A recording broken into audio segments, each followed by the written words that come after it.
Music by Mahadev Studio.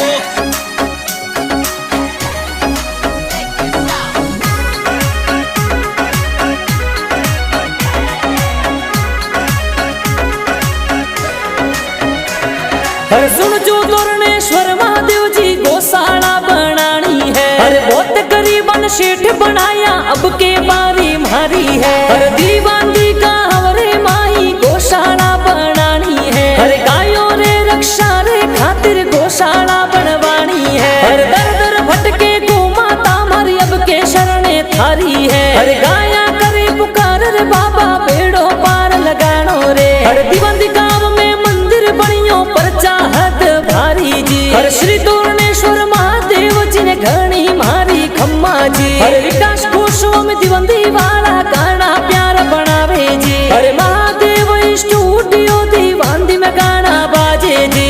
हे जी हे हाँ